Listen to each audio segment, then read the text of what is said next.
دہشت گردی کے خاتمے کے لیے ہم سب کو ایک ہونا ہوگا۔ فیلڈ مارشل سید عاصم منیر اور افواج پاکستان کی بہادری کو سلام پیش کرتا ہوں۔ وزیر اعظم کا چترال میں دان اسکول کی افتتاحی تقریب سے خطاب۔ کہا وزیر اعلیٰ کے پی کو عہدہ سنبھالنے پر مبارکباد دیتا ہوں اور وفاق کی طرف سے مکمل تعاون کی یقین دہانی کرائی۔ کہا ملک کی ترقی اور خوشحالی کے لیے کام کریں گے۔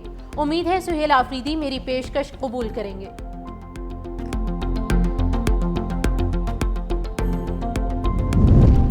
خیبر پختونخوا کی 13 رکنی کابینہ نے حلف اٹھا لیا۔ گورنر ہاؤس میں فیصل کریم کنڈی نے حلف لیا۔ کابینہ میں 10 وزیر، 2 مشیر اور 1 معاون خصوصی شامل۔ سابق مشیر خزانہ مزمل اسلم، مینا خان، فضل شکور، فیصل ترکئی، عاقب اللہ نے حلف اٹھا لیا۔ شفیع جان، خلیق الرحمان، ڈاکٹر امجد، ریاض خان، فخر جہاں، تاج محمد ترن بھی کابینہ کا حصہ۔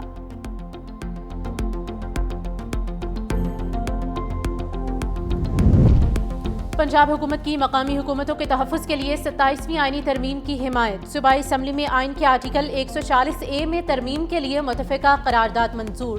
آئین میں مقامی حکومتوں کے نام سے نیا باب شامل کرنے کی سفارش۔ صوبائی اسمبلی کی متفقہ قرارداد وفاق کو بھجوا دی گئی۔ اسپیکر ملک احمد خان نے کہا کہ بلدیاتہ حکومتوں کو بااختیار بنانے کے لیے 27ویں ترمیم کرنی پڑی تو کی جائے گی۔ لازمی قرار دیا گیا ہے کہ مقررہ مدت میں انتخابات ہوں۔ کوئی سیاسی جماعت مقامی حکومت کی مدت کم نہ کر سکے۔ بے اختیار پارلیمنٹ سے بہتر ہے کہ پارلیمنٹ ہو ہی نہیں۔ دنیا میں مقامی حکومتوں کو آئینی تحفظ دینے کی مثالیں موجود ہیں۔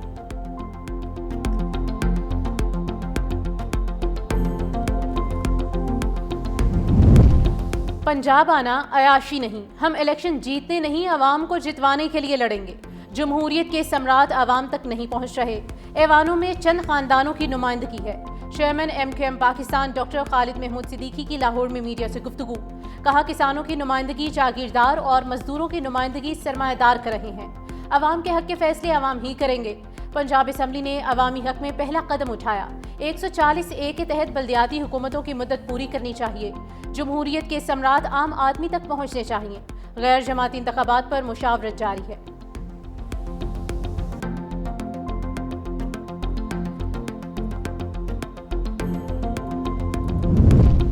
پیپلز پارٹی آزاد کشمیر کی پارلیمانی پارٹی کا اجلاس جاری۔ بلاول بھٹو زرداری، فلیات تارپور شریک ہیں۔ راجہ پرویز اشرف، قمر زمان کائرہ بھی موجود۔ آزاد کشمیر میں حکومت سازی پر حتمی مشاورت ہوگی۔ پارلیمانی پارٹی آزاد کشمیر میں حکومت سازی کی حکمت عملی کو حتمی شکل دے گی۔ ممکنہ عدم اعتماد اور حکومتی تبدیلی کے امور کو حتمی شکل دی جائے گی۔ نئے قائد ایوان کے نام کا اعلان بھی متوقع۔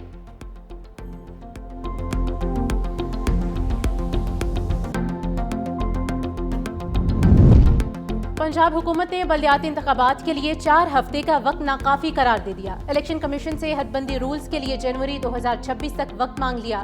چیف سیکرٹری پنجاب نے الیکشن کمیشن کو حکومتی شیڈول کے مطابق بلدیاتی الیکشن کروانے کی یقین دہانی کرا دی۔ کہا پنجاب بڑا صوبہ ہے، حد بندیوں کے لیے 4 ہفتے ناکافی ہیں۔ اپریل مئی تک سب کام مکمل ہو جائے گا۔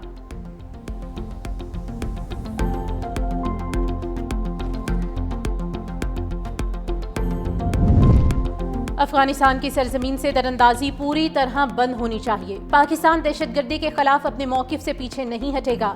وزیر دفاع خواجہ آصف کی میڈیا سے گفتگو۔ کہا طالبان حکومت دہشت گردوں کی پشت پناہی بند کرے ورنہ روابط میں بہتری ممکن نہیں ہوگی۔ TTP ہو یا BLA، پاکستان میں دہشت گردی برداشت نہیں کی جائے گی۔ جہاں ضرورت ہو طاقت کا بھرپور استعمال کیا جائے گا۔ وزیر دفاع کا کہنا تھا کہ سابق فاٹا کے شہری وفاقی حکومت کو مخلص سمجھتے ہیں اور ملک کا مفاد اولین ترجیح ہے۔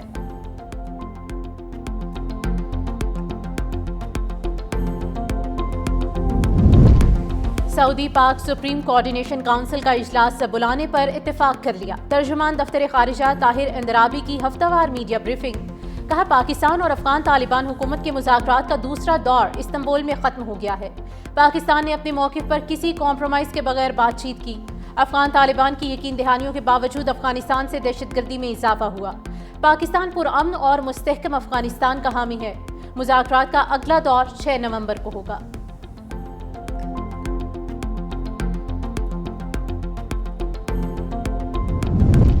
سندھ حکومت کا گندم میں خود کفالت کمیشن۔ وزیر اعلیٰ سندھ کی سربراہی میں گندم کے آبادکاروں کو سپورٹ پروگرام سے متعلق اجلاس۔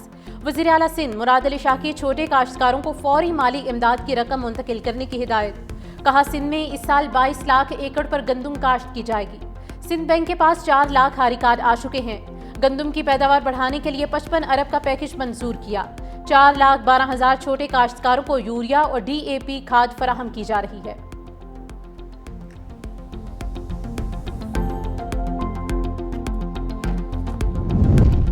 جس کی ملکیت اسی کا قبضہ، وزیر اعلیٰ پنجاب مریم نواز نے قبضہ مافیا کا باب ہمیشہ کے لیے بند کر دیا۔ پنجاب میں شہریوں کے ملکیتی حقوق کے تحفظ کے لیے آرڈیننس نافذ، ڈسپیوٹ ریزولوشن کمیٹیاں قائم، ہر قبضہ کیس کا فیصلہ 90 دن میں ہوگا، فیصلے کے بعد زمین 24 گھنٹے میں واگزار کرائی جائے گی۔ وزیر اعلیٰ پنجاب مریم نواز کا کہنا ہے کہ پنجاب میں اب کوئی کسی کی زمین نہیں چھینے گا، غریب کی زمین کا مقدمہ برسوں نہیں چلے گا، ماں جیسی ریاست ہر کمزور کے ساتھ کھڑی ہے۔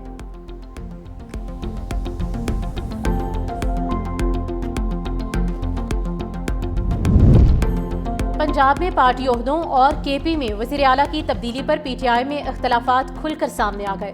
پارٹی رہنماؤں کی سوشل میڈیا فورمز پر ایک دوسرے پر تنقید۔ سلمان اکرم راجہ نے کہا کہ بانی پی ٹی آئی کی جانب سے میری تعریف بعض لوگوں کے لیے وبال جان بن گئی۔ بانی نے جب سہیل آفریدی کو وزیر اعلیٰ نامزد کیا تو بعض کو سام سونگ گیا۔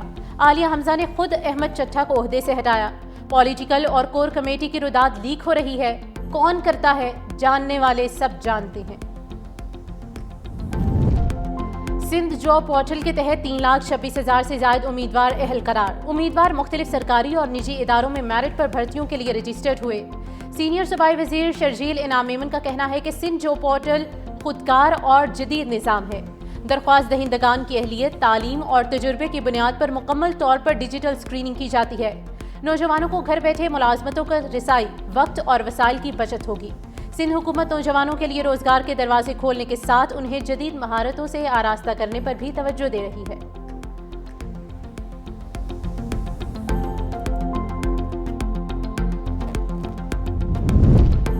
بھارت سے آنے والی آلودہ ہواؤں نے اسموگ کی شدت میں اضافہ کر دیا۔ لاہور دنیا کے آلودہ ترین شہروں کی فہرست میں آج بھی پہلے نمبر پر۔ فضا میں آلودگی خطرناک حد تک بڑھ گئی، اوسط ایئر کوالٹی انڈیکس 443 تک پہنچ گیا۔ فیصل آباد، قصور، گوجرانوالہ اور ملتان میں بھی اسموگ کا راج۔ طبی ماہرین کا شہریوں کو بلا ضرورت گھروں سے نہ نکلنے کا مشورہ، ماسک کا استعمال یقینی بنانے کی ہدایت کی۔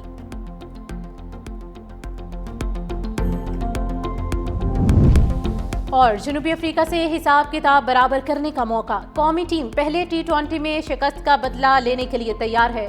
پاکستان اور جنوبی افریقہ کے درمیان دوسرا میچ آج لاہور میں شیڈیول۔ قذافی اسٹیڈیم میں میچ رات 8 بجے شروع ہوگا۔ پروٹیز نے پہلے T20 میں پاکستان کو 55 رن سے ہرایا تھا۔